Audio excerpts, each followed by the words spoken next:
Bonjour et bienvenue. Nous sommes le mardi 1er juillet, un jour inhabituel pour nous retrouver. C'est censé être lundi, mercredi, vendredi, mais c'est le 1er juillet. Et c'est ma dernière mise à jour ukrainienne de juillet.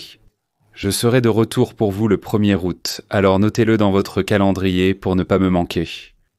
Le 1er août, je vous reverrai car vous me manquez.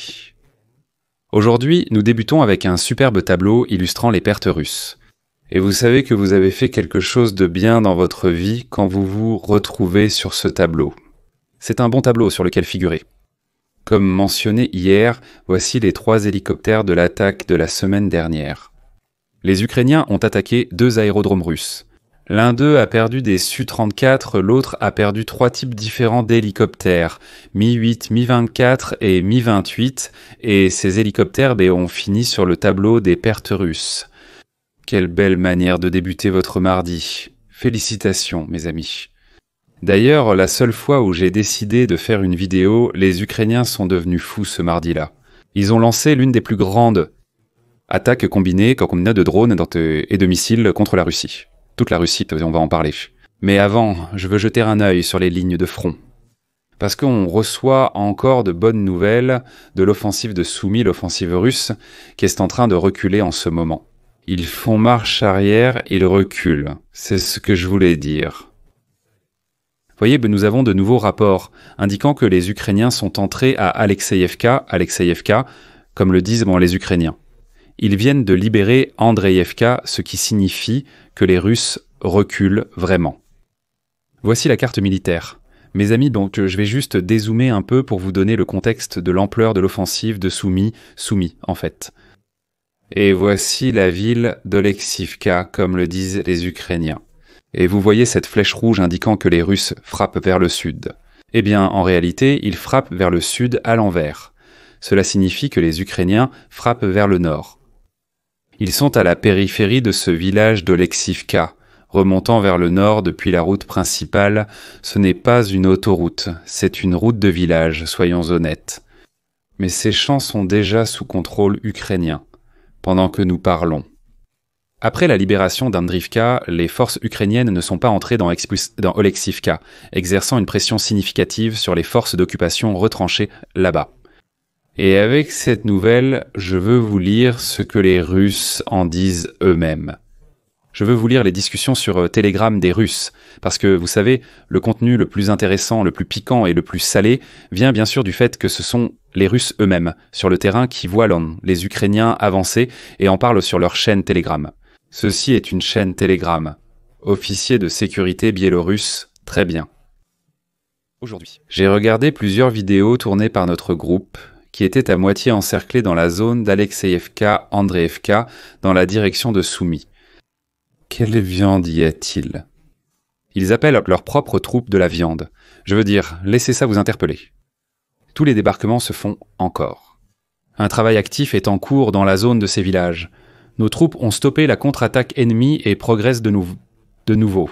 Ce que je veux dire, c'est que j'ai beaucoup de lecteurs du front, certains sont plus actifs et d'autres communiquent en mettant dans les commentaires. Quand c'est possible, nous communiquons régulièrement via messages privés. Mais je voudrais souhaiter à tous les soldats du front de rentrer chez eux vivants. Prenez soin de vous, les gars. Quelle blague du 1er avril. Il vient de traiter ces gars de chair à canon et maintenant il leur souhaite de rentrer chez eux vivants. Je ne sais pas si la viande peut revenir vivante à la maison. Je ne suis pas certain du fonctionnement de Donetsk, Luhansk et d'autres régions russes. Maintenant, lançons une compétition. Tu ne devrais pas boire maintenant, c'est le début de la journée pour toi. Mais c'est comme ce jeu à boire hypothétique. À chaque fois que je rate une occasion de faire un très beau Borachok, tu es censé boire parce qu'il y a tellement d'occasions.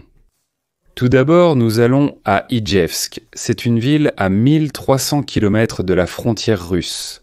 Avant de poursuivre, laissez-moi vous montrer où ça se trouve. Regardez, mes amis, je vais dézoomer. Ijevsk, c'est ici que plusieurs drones ukrainiens ont livré des cadeaux aux Russes. À l'usine, je vais dézoomer pour que vous voyez où c'est.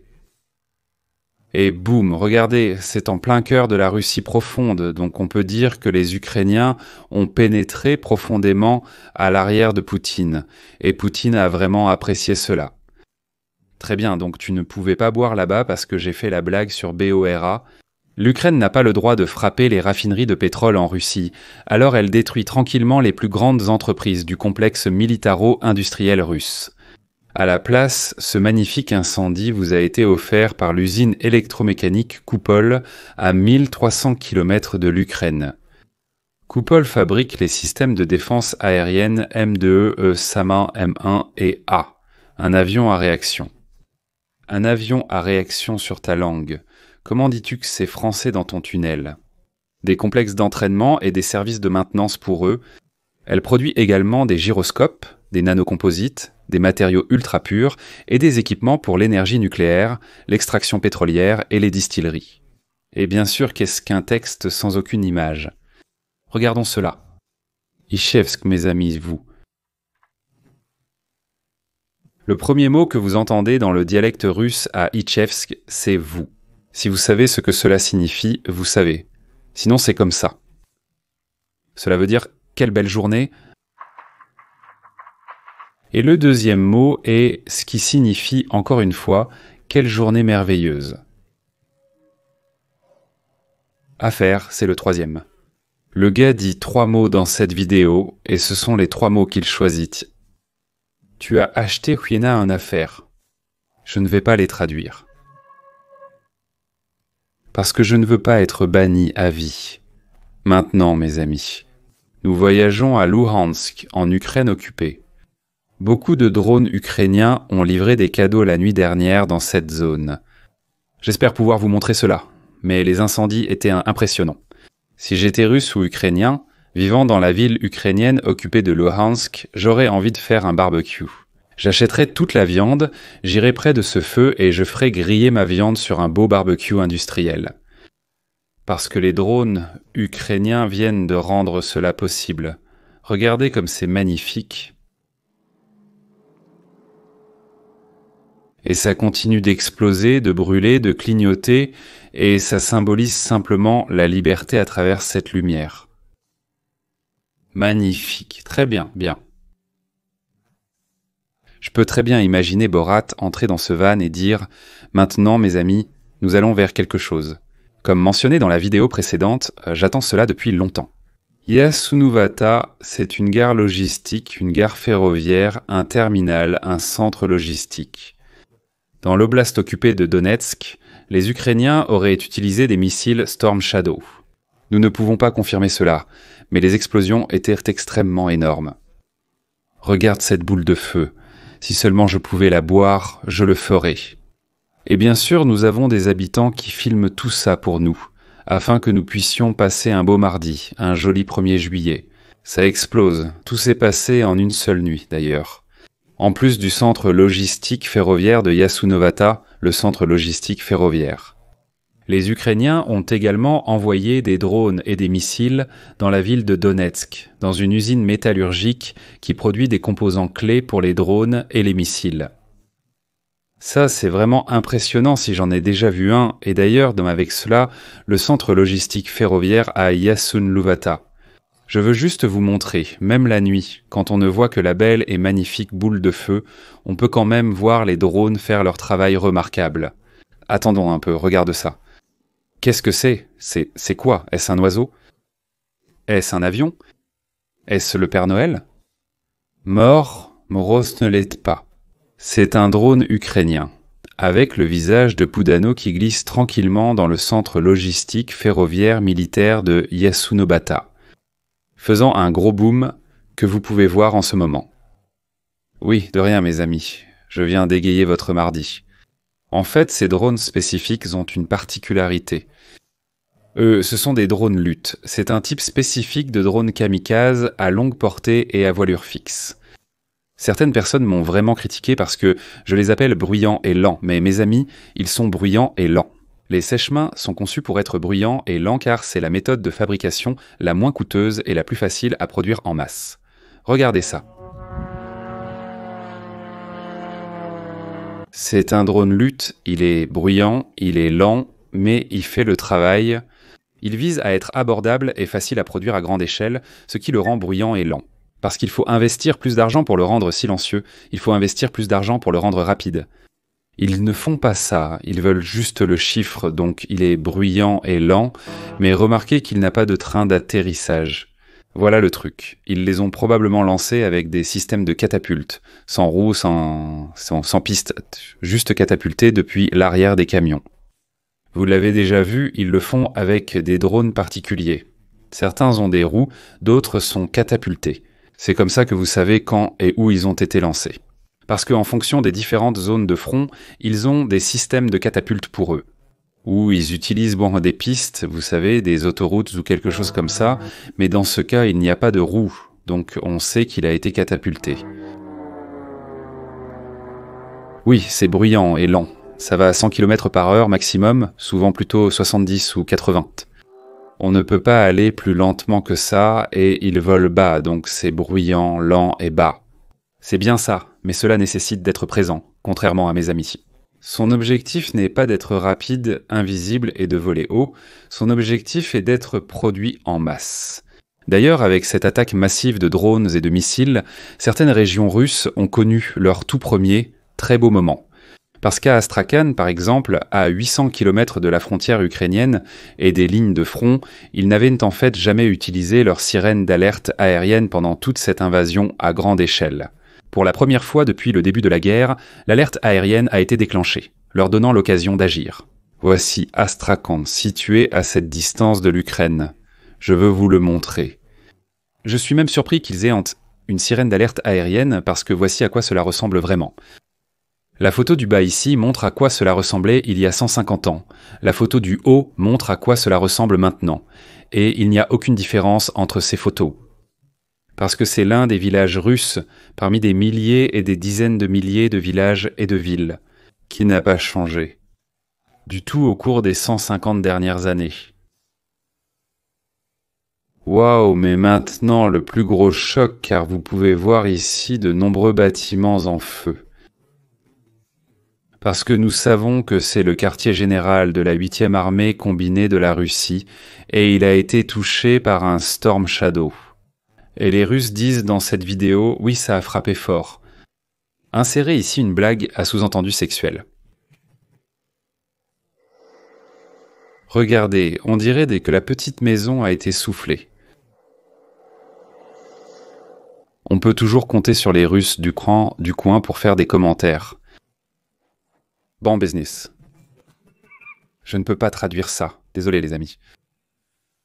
Je veux juste poser une question aux Russes, aux officiers du quartier général de l'armée combinée R-88. Qu'est-ce qui se passe avec ça? Visage vanille? Donc si ce n'est pas Semoubizda, c'est tellement tordu. Même le pompier arrive en disant « Idos pour tous ».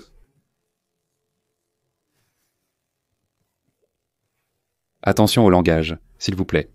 Tout ce qu'ils disent dans toutes ces vidéos est décrit d'une manière très croustillante à la russe. À quel point tout est foutu. C'est tout ce qu'ils disent. Patientons encore un peu, on ne sait jamais ce qui peut arriver. Non, rien n'est venu. Le truc, c'est le 8e. Le quartier général de l'armée interarmes est généralement rempli d'officiers. Et les Ukrainiens l'ont visé lors d'une réunion habituelle où il y avait vraiment beaucoup d'officiers. Apparemment, c'est une affirmation dont nous ne sommes pas encore sûrs. C'est une attaque toute récente, mais il semblerait que des dizaines d'officiers aient été blessés et éliminés. Mise hors de combat. Froid dérapage, pampan, visage vanille. Et nous terminons cette attaque massive combinée de missiles et de drones avec la Crimée, où le S-300 tranche le 400. Nous ne savons pas sur lequel de ces complexes l'un d'eux était stationné au sol. Nous avons reçu cette photo du groupe partisan ukrainien qui lutte pour la libération de la Russie sur le sol russe, ainsi que sur la Crimée occupée. Il s'appelle Avatek. Ils envoient fréquemment à l'armée ukrainienne des photos indiquant les positions des systèmes de défense aérienne et les déplacements des chars. La nuit dernière, des missiles de croisière ukrainiens et un drone kamikaze longue portée ont détruit un système russe de missiles solaires S-300 S-400, y compris les systèmes radars associés qui comprennent ces radars très coûteux. Parfois, le lanceur est l'un des équipements les moins chers à détruire. Les stations radar, les systèmes radar, ce sont eux qui coûtent vraiment de l'argent et nécessitent donc beaucoup de travail pour les fabriquer. Et cela, une fois de plus, une question unique pour les opérateurs de ces systèmes. Que se passe-t-il avec Vanille? Maintenant, mes amis, nous allons sur le front sud parce que des habitants de Mélitopol et Tokmak occupés. Ils ont filmé ce convoi et ce n'est pas n'importe quel convoi militaire, c'est camion après camion après camion. En tout, 21 camions ont été filmés, remplis de combattants tchétchènes, de troupes tchétchènes. Akhmad Kadyrovets, pourquoi est-ce important?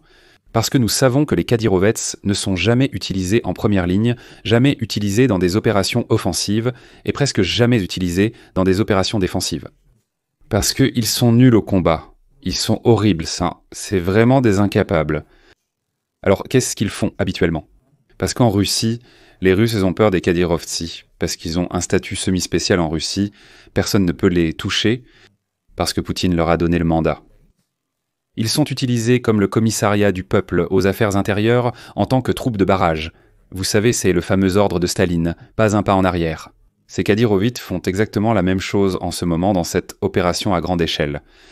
Si vous voyez un déploiement massif de Kadyrovites dans une zone, en particulier ceux allant à Mariupol, cela signifie que les Russes s'apprêtent à lancer un assaut quelque part et que ces gars-là seront derrière les troupes d'assaut en train de leur pointer des armes dessus.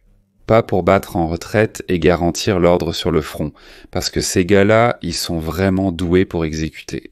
Des troupes russes qui battent en retraite, torturant des soldats russes, frappant la police russe. Voilà ce en quoi ils excellent. Mais pour ce qui est de se battre, ils sont nuls, ils ne savent vraiment pas se battre. Donc la Russie les utilise, Poutine les utilise avec leurs défauts comme troupes de barrage.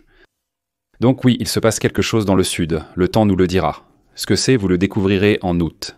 Quand je suis revenu maintenant, je viens de parler de Kadyrov, Ahmad Kadyrov, des troupes, des Tchétchènes, ils ont un mandat spécifique dans la hiérarchie militaire russe. Maintenant, nous parlons d'un autre groupe, qui était la troupe des chameaux, qui n'est pas la plus basse, mais un peu au-dessus, voyez, si vous êtes le plus bas.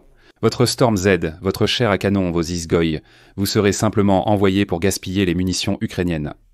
Mais si vous êtes au-dessus de ce groupe, vous êtes la troupe des chameaux, ce qui signifie que vous êtes un transporteur humain, vous ne faites que porter.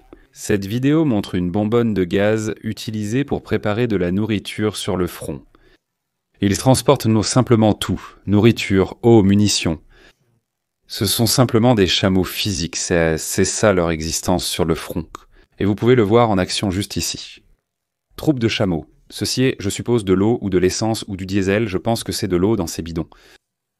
Et ils ont des chariots de jardin juste ici, et ils font ça plusieurs fois par jour, parfois des dizaines de kilomètres par jour, par jour.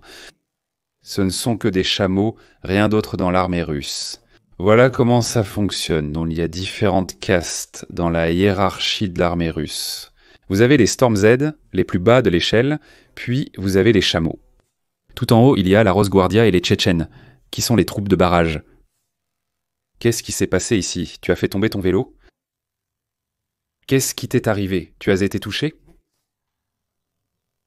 Ces gars-là ont été touchés ou quoi? Non, ils ne l'ont pas été, ils continuent juste à faire du vélo. Bonne journée pour toi. Qu'est-ce qui se passe avec ça? Visage vanille? Moi et mon pote Boudanov, on vient juste de garer notre caisse dehors. Skid bang bang, monsieur Chameau. Ouais, donc tu sais, c'est comme ça. C'est comme les anciennes castes de la société indienne, il y a différentes castes dans l'armée russe. Tu ne peux pas t'en détacher. Tu peux être rétrogradé, mais c'est très difficile d'y être promu. Donc tu es un chameau, tu es un chameau. Tu peux tomber dans la tempête, mais tu ne peux pas monter dans le VDV ou quoi que ce soit. Il y a d'autres castes qui font différentes tâches. Si tu es un chameau, tu es un chameau. Un drone first-person view russe très particulier a été repéré sur le Donetsk. Un drone russe avec des panneaux solaires. Encore une fois, je vais dire la vérité et beaucoup de gens vont devenir fous. Eh bien, en fait, c'est une excellente idée, mes amis. Regardez combien d'énergie solaire, quelle taille de panneaux solaires il vous faudrait pour recharger l'une de ces batteries sur les drones first-person view, de combien vous auriez besoin.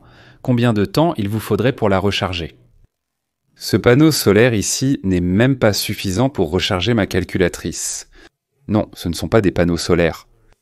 Il te faut une énorme quantité de soleil et une très grande surface de panneaux solaires pour recharger une seule batterie First Person View. Avec Deezer, c'est un travail énorme, donc ce panneau solaire ici, voilà la vérité. C'est parfois difficile à comprendre dans ce faux discours écologique. Disons les trucs pour la planète, ça ne sert à rien, c'est inutile. Les Russes l'ont fait. Voici une vidéo à ce sujet. C'est drôle, d'accord, mes amis. En entrant en Russie, je dois m'amuser un peu. Que pensez-vous en voyant un tel graphique? De quoi s'agit-il? La croissance de la population dans le monde? C'est à... La performance de ton fonds indiciel et tes options d'achat d'actions? Non, ce sont les prêts hypothécaires russes en retard de plus de 90 jours. Cela signifie des prêts hypothécaires impayés depuis plus de 3 mois en Russie. Je suppose que la majorité d'entre vous avez des prêts hypothécaires ou des crédits pour un appartement ou une voiture. J'ai un prêt hypothécaire, je n'imaginerai même pas manquer un seul paiement parce que c'est important pour moi. Je ne fais pas ça et vous non plus, j'imagine.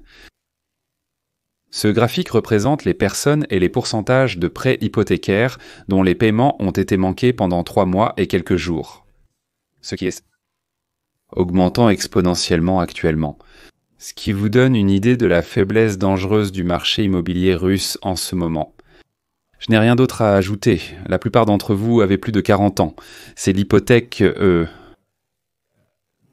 L'hypothèque, comment dire. C'est l'âge où l'on paie des hypothèques. En gros, je suis à cet âge-là, vous êtes à cet âge-là, non?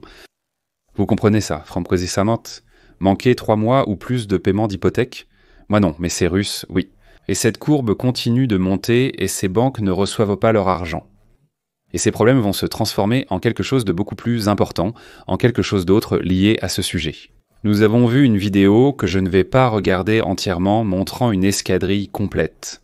Comme 30 personnes, 30 ouvriers, d'un sous-traitant de Gazprom. C'est l'une des entreprises qui fait des sous-contrats pour Gazprom. Ils n'ont pas été payés depuis mars. Encore une fois, cela vous donne juste une illustration de la gravité de la situation dans l'économie russe. Pouvez-vous imaginer aller travailler aux États-Unis, en Allemagne, au Royaume-Uni, au Canada ou ailleurs? Aller travailler depuis 4 mois, depuis mars, sans recevoir un seul dollar, une seule livre ou quelle que soit la monnaie, rien du tout pendant 4 mois. Que feriez-vous? En Russie, ces gars font humblement une vidéo pour Monsieur Poutine, Monsieur le Tsar, notre Dieu, implorant son aide et le paiement de leur argent, mais ils ne le font pas. Et aussi, Gazprom a publié un communiqué disant que tous ces gars seront punis. Tous, pour avoir fait grève. Donc l'attente de Gazprom, qui est en fait Poutine et l'État russe, c'est que vous devez travailler, vous ne pouvez pas protester et on ne vous paie pas, mais vous devez travailler. Maintenant, mes amis vont voyager en Azerbaïdjan. Vous l'avez deviné, je le sais. Eh bien, voici 2 agents du service fédéral de protection russe arrêtés à Bakou, en Azerbaïdjan. Ces 2 agents travaillaient pour la chaîne de propagande russe Sputnik. La polygamie par Telekra en Haute-Akhanoédimie, bien qu'interdite en Europe et dans de nombreux pays, reste légale en Azerbaïdjan. On découvre que les employés de la chaîne de télévision travaillent en réalité pour le service fédéral de sécurité. Quelle surprise! Qui l'aurait deviné? Tout le monde? Eh bien, ils sont en train d'être arrêtés maintenant. Tout cela a commencé parce qu'à Yekaterinbourg, en Russie, l'Otriad Mobilny Osobogo Naznachenia, la police anti-émeute, les forces spéciales de la police, ont commencé à arrêter des citoyens azerbaïdjanais pour réprimer certains crimes. Et vous savez, il y a la mafia azerbaïdjanaise en Russie, c'est l'un des syndicats du crime organisé, comme il y a la mafia tchétchène, comme il y a la mafia géorgienne. Tout cela existe là-bas. Donc ils ont commencé à sévir contre ces Azerbaïdjanais. Mais l'Azerbaïdjan, les gens en Azerbaïdjan, c'est un pays très fier, un peuple très fier, et ils sont vraiment soudés. Donc vous ne voulez pas aller titiller ce nid de frelons.